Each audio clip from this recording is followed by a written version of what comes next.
नमस्कार। राजस्थान की तमाम फटाफट खबरों में आपका स्वागत है। राजस्थान की खबरों के लिए आपसे निवेदन कि यदि आपने हमारे चैनल को सब्सक्राइब नहीं किया तो कृपया करके राजस्थान की खबरों के लिए आपके अपने चैनल को सब्सक्राइब करना ना भूलें। आप सब्सक्राइब करते हैं तो हमें हिम्मत होती है सही और सच्ची खबरें आप तक पहुंचाने की। तो क्या है आज की बड़ी खबर दैनिक भास्कर की। सुप्रीम कोर्ट के आदेश से देश में 31 मार्च 2016 के बाद से डोडा चूरा के उपयोग व बिक्री पर प्रतिबंध है और इसे पूरी तरह से नष्ट करने का भी प्रावधान है, लेकिन राजस्थान में ऐसा नहीं हो रहा। दैनिक भास्कर की बड़ी खबर, जब उसने इसकी पड़ताल की तो सामने आया कि मिली भगत से सिर्फ कागजों में इसे नष्ट करने का दिखावा किया जा रहा है। इसका सीधा फायदा तस्करों को मिल रहा है। उनका पूरा नेटवर्क हर साल करीब 1000 करोड़ रुपए की काली कमाई कर रहा है। मालूम हो कि डोडा चूरा नष्ट करने के लिए सरकार ने जिला आबकारी अधिकारी को नोडल अधिकारी बना रखा है। नष्ट करने का काम एक कमेटी की निगरानी में होता है। इसमें आबकारी निरीक्षक और जिला कलेक्टर, पुलिस अधीक्षक व नारकोटिक्स विभाग के प्रतिनिधि शामिल होते हैं। नारकोटिक्स विभाग के प्रतिनिधि नहीं भी आते हैं तो कमेटी के बाकी सदस्यों की मौजूदगी में डोडा चूरा नष्ट किया जाता है। कमेटी बनाने का दस्तूर हर साल होता है, नष्ट करने का कार्यक्रम भी हर साल जारी होता है, लेकिन होती सिर्फ खाना पूर्ति ही है। आप इसकी मीडिया पर कोई चर्चा नहीं देखेंगे। मीडिया पर आप चर्चा देखेंगे कि संभल की मस्जिद में आपको क्या दिखाया या क्या मिला। आपको दिखाया जाएगा कि अजमेर की मस्जिद में आपको क्या होने का अंदेशा है। दोनों मस्जिदों में हो सकता है कि मंदिर हो भी, लेकिन उन मंदिरों के होने से आपको या आपके बच्चों के भविष्य का क्या फायदा हो सकता है, क्या नुकसान हो सकता है। हाँ, किसी राजनीतिक पार्टी को जरूर इसका फायदा हो सकता है। तो क्या आप मात्र राजनीतिक फायदे के लिए, राजनीतिक पार्टियों के फायदे के लिए ही अपने और अपने बच्चों का भविष्य बर्बाद कर रहे हो या बर्बाद करने जा रहे हो? इसका फायदा या इसका पता आपको थोड़े दिनों बाद में पता चलेगा कि जब आपके बच्चों के भविष्य के लिए ये डोडा चूरा किस तरह से आपके परिवार के, आपके बच्चों के बीच में ये जाता होगा और किस तरह से बर्बाद करता होगा आपके बच्चों का भविष्य। लेकिन आपके बच्चों का भविष्य संभल मस्जिद या अजमेर की दरगाह के मिलने पर या उनमें मंदिरों के मिलने पर आपको बर्बाद बताया जा रहा है। सोशल मीडिया पर आप देखेंगे, व्हाट्सएप यूनिवर्सिटी में आप देखेंगे या मीडिया पर आप देखेंगे तो सिर्फ उनके कारण आपका या आपके बच्चों का भविष्य बर्बाद होता दिखाया जाएगा। लेकिन असली बर्बादी आपकी किस में है, अभी भी आप नहीं समझे तो बहुत देर हो चुकी हो, कहीं ऐसा ना हो। सबसे हास्यास्पद बात यह है कि 1 हेक्टेयर में कितना डोडा चूरा होता है इसकी मात्रा ही तय नहीं है। किसान शपथ पत्र में जितना भरते हैं उतना मान लेते हैं। हिंडोली यानी बूंदी क्षेत्र में शुक्रवार को अंधविश्वास का एक बड़ा मामला सामने आया। पेट दर्द की शिकायत लेकर आई एक महिला को भोपे ने डायन बता दिया। उसका शरीर कई जगह से गर्म भाले से दाग दिया गया, पेट से बांधकर बाल काट दिए गए, मुंह काला कर दिया गया और मारपीट भी की गई। पीड़ित महिला ने अब हिंडोली थाने में केस दर्ज कराया है। पुलिस अब भोपे को ढूंढ रही है। महिला भीलवाड़ा जिले के जहाजपुर क्षेत्र में एक गांव की रहने वाली है। मामला 24 नवंबर का है। अब रिपोर्ट दर्ज होने के बाद इसका खुलासा हुआ है। एक और दैनिक भास्कर की बड़ी खबर, राजस्थान का सबसे बड़ा सरकारी अस्पताल एसएमएस, हर दिन करीब 10,000 से अधिक मरीजों की ओपीडी पर व्यवस्था इस कदर खराब कि मानो इलाज को ही ट्रोमा हो गया। गुरुवार देर रात चिकित्सा सचिव अमरीश कुमार ने करीब 5 घंटे तक एसएमएस अस्पताल, ट्रोमा, जनाना और गणगौरी अस्पताल में बिताए और हालात देखे। सबसे अधिक चौंकाने वाली घटना ट्रोमा सेंटर की रही। ट्रोमा सेंटर में वार्ड बॉय मरीजों को प्लास्टर लगा रहा था। पूछने पर कहा कि हमेशा से उसे ही ये जिम्मेदारी मिली हुई है। व्यवस्था इस कदर खराब कि मरीज सर्दी से बचाव के लिए किराए पर कंबल 600 रुपये प्रति नग लाए हुए थे। इसके बाद अधिकारियों को कड़ी फटकार लगाई गई। तुरंत निर्देश दिए गए कि पूरे अस्पताल में डॉक्टर्स का ड्यूटी चार्ट, मोबाइल नंबर और सभी जरूरी जानकारी चस्पा की जाए।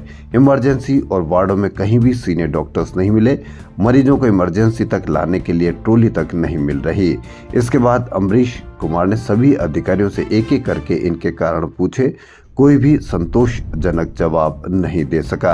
निरीक्षण के दौरान एसएमएस मेडिकल कॉलेज के प्रधानाचार्य डॉक्टर दीपक माहेश्वरी, चिकित्सा शिक्षा विभाग के अतिरिक्त निदेशक नरेश गोयल, एसएमएस के अधीक्षक डॉक्टर सुशील भाटी, अतिरिक्त अधीक्षक डॉक्टर प्रदीप शर्मा, उपाधीक्षक डॉक्टर जगदीश मोदी सहित अन्य अधिकारी उपस्थित रहे। अब आप इससे अंदाजा लगा लीजिए कि क्या ये खबरें आपको दिखाई जाती है मीडिया पर, या फिर हम पुनः बात करते हैं कि या दूसरी खबरें आपको बताई जा रही है। इन खबरों से आप सचेत रहे, ये खबरें ही आपके और आपके बच्चों का भविष्य सुधार पाएगी। आप एसएमएस हॉस्पिटल जाते हैं, वहाँ अगर कोई कमी देखें तो आप इसकी शिकायत करें, लेकिन आपको शिकायत किसी दूसरी चीज़ की करने की बताई जाती है। सोशल मीडिया पर आप किसको वायरल करते हैं, किसको एक दूसरे को व्हाट्सअप करते हैं, किसको आप फैलाते हैं, इसको आप थोड़ी देर सोच करके और थोड़ा दिमाग लगा करके इस पर आप विचार करें कि क्या आप जो सोशल मीडिया पर इधर से उधर खबरें आप पहुँचाने का काम कर रहे हो, उसको एक आप पहुंचाने का जरिया बन रहे हो, तो क्या वो खबर या वो एक सूचना क्या आपके और आपके बच्चों का भविष्य बर्बाद तो नहीं कर रही है? डेंगू फैला, फॉगिंग हुई या नहीं हुई, इसकी कहीं कोई खबर नहीं। कितनी हुई?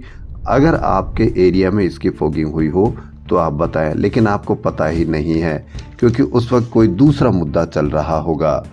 जयपुर से नए शहरों के लिए फ्लाइट संचालन को लेकर एयरलाइंस द्वारा लिए गए शेड्यूल झूठे साबित हो रहे हैं। 1 दिसंबर से जयपुर एयरपोर्ट से 5 नए शहरों के लिए फ्लाइट संचालन शुरू होने की बात कही गई है, लेकिन इनमें से सिर्फ एक शहर जैसलमेर के लिए ही हवाई सेवा शुरू होगी। दरअसल पिछले 2 साल से इंडिगो एयरलाइन द्वारा जयपुर शहरवासियों के साथ धोखा किया जा रहा है। एयरलाइन विंटर शेड्यूल में जयपुर से नागपुर, रांची के लिए फ्लाइट संचालन के लिए शेड्यूल लेती है, लेकिन फ्लाइट शुरू नहीं कराते। इस बार 27 अक्टूबर से शुरू हुए विंटर शेड्यूल में भी ऐसा ही हुआ है। इंडिगो एयरलाइन ने नागपुर, रांची, पटना, भुवनेश्वर, जैसलमेर और गुवाहाटी के लिए नई फ्लाइट शुरू करने का शेड्यूल लिया था, लेकिन इनमें से सिर्फ जैसलमेर के लिए ही 1 दिसंबर से फ्लाइट शुरू होगी। अन्य किसी भी शहर के लिए फिलहाल फ्लाइट संचालित नहीं हो सकेगी। आप पैसा खर्च करते हैं, आप बड़ा हुआ किराया देते हैं, आप जब मौका होता है, जब आपको सस्ती टिकट मिलनी चाहिए, उस वक्त इनके किराए दुगने से तिगने हो जाते हैं। आपको ये पता ही नहीं चलता कि दुगने से तिगने होने का क्या कारण है। यानी जब आपको ज़रूरत होगी तब आपको लूटा जाएगा। जो किराया 3,000 4,000 का होना चाहिए उसको 15 से 20,000 25,000 रुपये किराया किया जाएगा, लेकिन आप उससे बेचैन नहीं होते क्योंकि आपको इस तरह की खबर सोचने का या आपके दिमाग में इस तरह की खबर लाने का या विचार करने का वो मौका ही नहीं दे पा रहे हैं, क्योंकि मीडिया में इस तरह की खबर चलती नहीं और आप रहते हैं उससे बेखबर। भारत में प्रति व्यक्ति 1,000 नवजात में से 9 को जन्मजात हृदय रोग हो रहा है, जिसमें से उन्हें हार्ट की कार्यक्षमता या संरचना प्रभावित हो सकती है। इसका पता अब कुछ तरह के जेनेटिक जांचों के द्वारा बच्चे के जन्म से पहले ही पता लगाया जा सकता है, जिससे उसे भविष्य में होने वाले संभावित हृदय रोग के खतरों से बचाया जा सकता है। Mahatma Gandhi university the genomic medicine foundation UK की ओर से जन्मजात विकार के इलाज और स्क्रीनिंग पर आयोजित इंटरनेशनल कॉन्फ्रेंस ICBD 2024 में एक्सपर्ट्स ने ऐसी महत्वपूर्ण जानकारियां दी। सफाई कर्मचारी भर्ती में वाल्मीकि समाज के लोगों के लिए अनुभव प्रमाण पत्र की अनिवार्यता खत्म नहीं करने पर समाज ने सरकार के खिलाफ मोर्चा खोल दिया। समाज ने राजधानी में रविवार को महापंचायत रखी। इसमें देश भर से वाल्मीकि समाज के लोग भाग लेंगे। महापंचायत वाल्मीकि समाज के नेता एवं राज्य सफाई कर्मचारी आयोग के उपाध्यक्ष दीपक डंडोरिया के नेतृत्व में घाट गेट स्थित भागचंद उमरवाल पार्क में सुबह 11 बजे होगी। जवाहर नगर जयपुर में गुरुवार देर रात कार सवार बदमाशों ने ट्रांसपोर्ट नगर में एक हिस्ट्री शीटर के घर के बाहर फायरिंग कर दी, जिससे इलाके में दहशत फैल गई।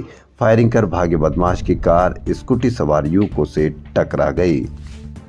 जैसलमेर जिले के बैया क्षेत्र में खड़े हुए आंदोलन से प्रदेश में ओरण संरक्षण का मुद्दा फिर गर्मा उठा है। कारण जिस प्रदेश में खेजड़ी के वृक्ष को बचाने के लिए 363 महिला पुरुषों ने अपने प्राण दे दिए, वहां औषधीय गुणकारी वनस्पति से भरे 25,000 से ज्यादा ओरण के अस्तित्व पर ही संकट खड़ा हो गया।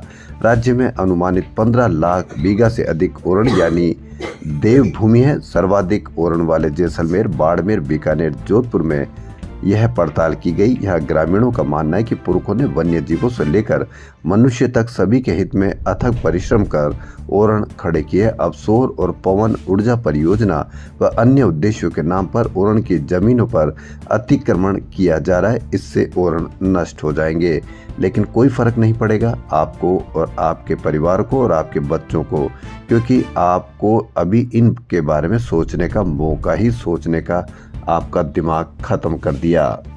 जयपुर समारोह 2024 के आयोजनों की श्रृंखला के अंतर्गत शुक्रवार को जनजातीय कार्य मंत्रालय, भारत सरकार, स्किन और नगर निगम ग्रेटर के संयुक्त तत्वाधान में 10 दिवसीय आदि महोत्सव शुरू हुआ। महोत्सव के इस मेले में राजस्थान सहित हिमाचल प्रदेश, पश्चिम बंगाल, मध्य प्रदेश, गुजरात, छत्तीसगढ़, उत्तराखंड तथा नॉर्थ ईस्ट के 200 से ज्यादा जनजातीय कारीगर शिल्पकार 120 स्टॉल पर अपने हस्त निर्मित उत्पादों का प्रदर्शन करेंगे। इन स्टॉल से आमजन ये उत्पाद खरीद सकेंगे। ग्रेटर निगम अधिकारियों और जोन उपायुक्तों ने शुक्रवार को अन्नपूर्णा रसोइयों का औचक निरीक्षण किया। उन्होंने आसपास सफाई रखने, सब्जी की क्वालिटी सुधारने, खाने की सर्विस जल्द करने सहित अन्य निर्देश दिए।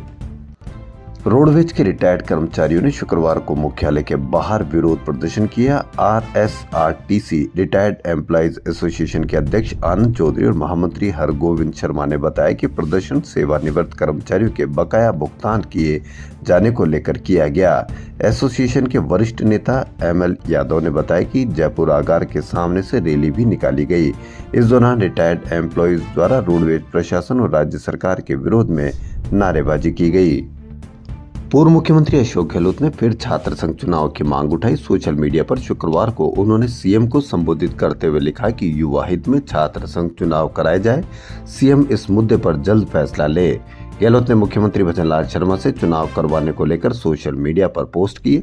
उन्होंने लिखा है कि दिल्ली विश्वविद्यालय में छात्र संघ चुनाव होने के बाद राजस्थान के छात्र नेता भी राज्य सरकार से छात्र संघ चुनाव बहाल करने की उम्मीद कर रहे हैं। हमारी सरकार ने विधानसभा चुनावों की तैयारियां और आचार संहिता के कारण चुनावी वर्ष में छात्र संघ चुनावों को रोका था।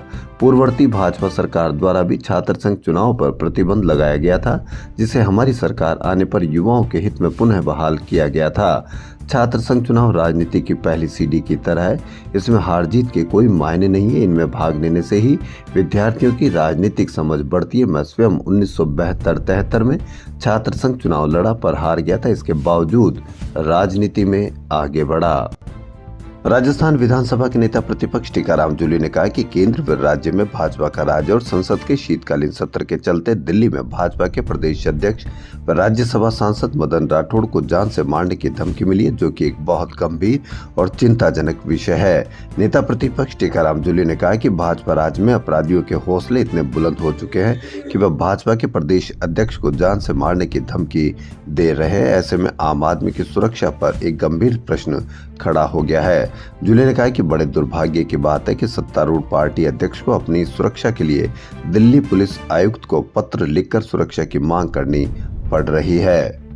राज्य सरकार के 1 साल पूरा होने पर 1 सप्ताह तक अनेक कार्यक्रम होंगे। इस सप्ताह में 3 दिन का राइजिंग राजस्थान इन्वेस्ट समिट शामिल होगा।